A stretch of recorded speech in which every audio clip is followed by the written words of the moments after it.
interview. I am gonna vlog the day and see how my nerves spiral. Today is a Wednesday. My interview's about 3 in the afternoon. It's currently about 9:30 in the morning. I've had my breakfast, I've done all the things, and I've put my makeup on, and I think I'm going to leave at about 11 just so that I can run some errands in London beforehand, because it's always nice to have a day off to get things done. So yeah, obviously I'm not going to work today. And I'm just going to do some things before then. I'm going to read over some of my notes, not do anything hardcore because you shouldn't do that. And I'm probably going to watch a couple of videos just to calm me down or something like that. So yeah, see you then. So first things first, I start my hair just with some straighteners, as you can see here.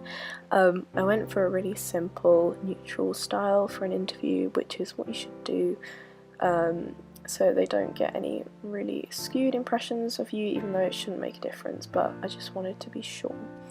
So I'm just kind of calming my frizz. I've done a few waves in it, but most of the time I'm just sort of calming my hair down and hoping that it doesn't get absolutely ruined in the rain I'm about to go into. Spoiler alert, it looked nothing like this by the time I got to my interview. Good.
Let's just talk about that.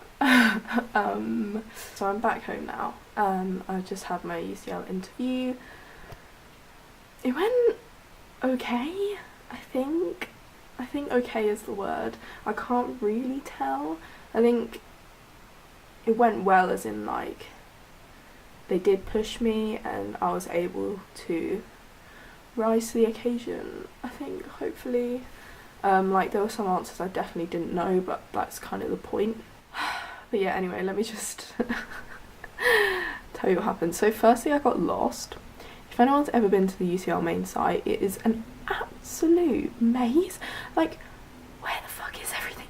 They had signs up, but they were literally just an A4 piece of paper on the doors where, like, if you couldn't find the doors to get to in the first place, you wouldn't have found the signs. It was like so anyway, it's in Foster Court, which is lovely. UCL is lovely, by the way. I do really like the uni, and it's a strong contender because it means I can stay in London, which is a big plus. But anyway, the thing is, like, I went in and I went into the common room. I got showed into the common room, and I thought that everyone else there would be applicants waiting for their interviews. Oh no. It was not. It was all full of current students doing their work. It was in silence. I couldn't see a single other person waiting for an interview, and I was literally sat there like having to pick my way through students to try and find somewhere to sit, and then I just sat on my phone looking like an idiot. And then the person came and got me for my interview. He was lovely. He was really funny. But I've since found out he's the Shakespeare scholar, so I'm hoping that worked to my advantage a little bit because I'm big on Shakespeare and he's also big on Shakespeare, so hopefully. But the only other boy I saw there waiting looked like he was either going to be sick or cry, and I was like, oh bless you. But yeah, I soldiered through. And then I went in, they said it was about 20 minutes. I think 20 minutes might have been about right. It felt more like 15, to be honest. And then I went in and did the test. So in the interview, they just sort of quizzed me on my personal statement mainly.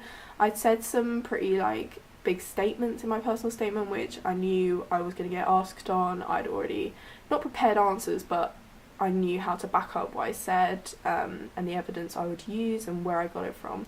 So that was fine because I knew that was coming, and they pretty much asked exactly what I thought they would, which I knew was going to happen. And then what I said, they seemed to be like, oh, okay then, like that's fine afterwards, so hopefully that's okay. But then I went in and did the test, which was, man, the test was a real thing. So firstly, the guy who picked me up to go to my interview took me to my test, and he forgot to give me the test paper. So then I had to go back and try and find the office from the test room, which was down a whole corridor. And I literally knocked on about 3 wrong offices with people having interviews in them, trying to find these people. And then I finally knocked on the right office, burst in. They were evidently still talking about me, like, post-interview. It was so embarrassing. And they literally looked up like, what the fuck?